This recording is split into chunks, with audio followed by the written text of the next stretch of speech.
प्रदीप जी। राधे राधे। राधे राधे महाराज जी। महाराज जी, मन शांत मतलब मन में आने वाले विचार शांत। यदि एक तार नाम जप करते हैं मन लगा के, यानी राधा बोल रहे हैं, राधा सुन रहे हैं और राधा ही लिख रहे हैं, तो विचार नहीं आ पाते तो कोई समस्या तो नहीं है? नहीं, यही यही खास बात है बच्चा, यही खास बात है। हमको ऐसा ही भजन करना चाहिए जिससे विचारों का क्रम टूट जाए। केवल मंत्र दिखाई दे या नाम दिखाई दे, नाम सुनाई दे, नाम ही जप हो रहा हो, ये बहुत उत्तम बात है, बहुत अच्छी बात है। बहुत कृपा है ठाकुर जी की जिसका ऐसा भजन होता हो कि विचारों का क्रम टूट जाए और मन तल्लीन हो जाए। वही नाम दिखाई दे रहा है, वही नाम सुनाई दे रहा है, वही नाम चल रहा है, तो बहुत कृपा की बात है, बहुत कृपा की बात है। मतलब एक भैया बता रहे थे ना कि एक दिन में 60,000 विचार आते हैं, तो हम बोले कि मतलब नाम जब कर रहे हैं तो कहाँ ले आएंगे, नहीं ना आएंगे। हाँ बिल्कुल बिल्कुल यार, बहुत ये तुमने सुन के बात कही, अपने अनुभव से कही है। आप बोलते हैं कि राधा जपो उसे देखो लिख, तो उस समय विचार नहीं आ पाते, तो हम बोल रहे थे कि मतलब वैसे करेंगे तो विचार कहाँ आएंगे, तो वो बोल रहे नहीं आते हैं साथ। नहीं, अगर तन्मयता नहीं है तो आते हैं, अगर तन्मयता है तो फिर नहीं आते। जैसे तुमने, हमें बहुत अच्छा लगा, तुम इतने छोटे बच्चे हो के इतनी आध्यात्मिक की ऊंचाई की बात पकड़ पाए, बहुत अच्छी बात है।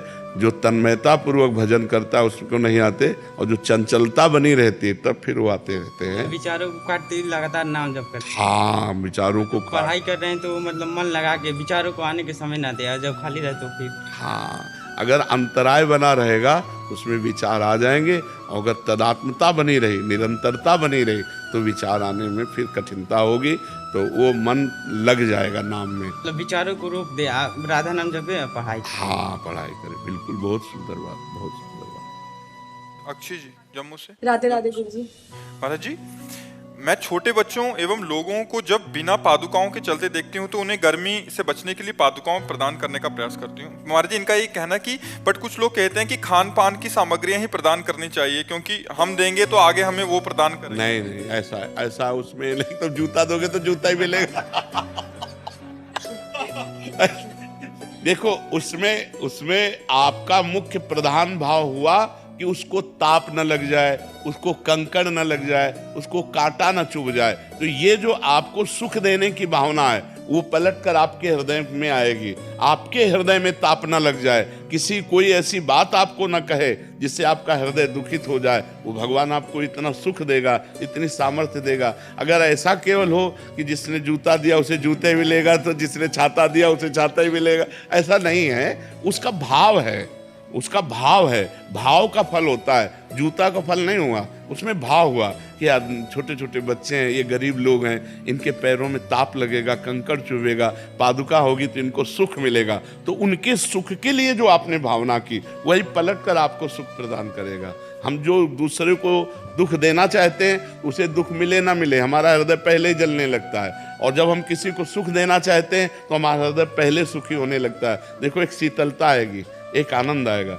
हम तो कहते हैं कि एक दिन अच्छा भोजन पा के आप देखो, और एक दिन अपने हिस्से का भोजन किसी भूखे को पवा के देखो, फिर देखो दोनों में स्वाद किस में आता है। तो जब कोई भूखा भरपेट भोजन पाएगा ना, तो आपका हृदय शीतल हो जाएगा। कभी भोजन पाने से आपका हृदय वैसा नहीं होगा जैसा किसी भूखे को भोजन पवा देने से होगा। सर्दी में कोई कांप रहा है, अपनी शाल उतार करके उसको उड़ा के देखो, तो आपका हृदय एक महान हो जाएगा, एक शीतलता आएगी, आपके हृदय में एक आनंद आएगा। तो ये परोपकार की भावना, परहित सरिस धर्म नहीं भाई, पर पीड़ा सम नहीं अधमाई। तो ये सिद्धांत गलत है कि जो देंगे वही मिलेगा, ऐसा भाव नहीं है। आप जो दे रहे हैं उसमें जो भाव है, नहीं, बीमार को सुख देने की भावना है कि उसका रोग निवृत्त हो जाए और वो सुखी हो जाए, तो वो भावना लौट कर आपके अंदर आएगी और आपको सुखी कर देगी। बात ऐसा है। नहीं तो मान लो किसी को रुपया दे रहे हैं तो रुपया थोड़ी केवल मिलेगा, उसका परिणाम मिलेगा। रुपये का परिणाम, हमने रुपया दिया कि यज्ञ हो जाए, भगवान का यश हो जाए, या गौ सेवा हो जाए, या संत सेवा हो जाए, तो उसका परिणाम मिलेगा। वो आंतरिक भाव देखा जाता है, बाह्य वस्तुओं को नहीं देखा जाता। संसारिक आदमी बाह्य वस्तुओं को देखता है और भगवान आंतरिक भाव को देखते हैं, उसी भाव की पूर्ति भगवान करते हैं। तो सबसे उत्तम भाव ही है। हाँ, भाव, कोई वस्तु नहीं है। हाँ, वस्तु नहीं। जैसे आपके पास वस्तु है, वस्तु दे रहे हैं, और जैसे वस्तु नहीं है और हृदय जल गया कि अरे कितना कष्ट है, छोटे छोटे बच्चे पार, आपका हो गया, आपको उसका लाभ मिलेगा। कलिकर एक पुनीत प्रतापा, मानस पुण्य होए नहीं पापा, मानसिक पुण्य भी हो जाएगा। काश हमारे पास पैसा होता, मैं सबको जूते खरीद के देती। काश मेरे पास पैसा होता तो मैं सबको स्वस्थ देखती, सबको कपड़ा पहनाती, सब। ये पुण्य मिलेगा, इससे आपका लाभ बनेगा, आपकी भावना महान बनेगी और आपको इसका परिणाम आगे मिलेगा। देने पर जो लाभ मिलता है वही ना देने पर भी लाभ मिलेगा, केवल भावना करने मात्र से। भाव से ही तो सारी बात बनती है।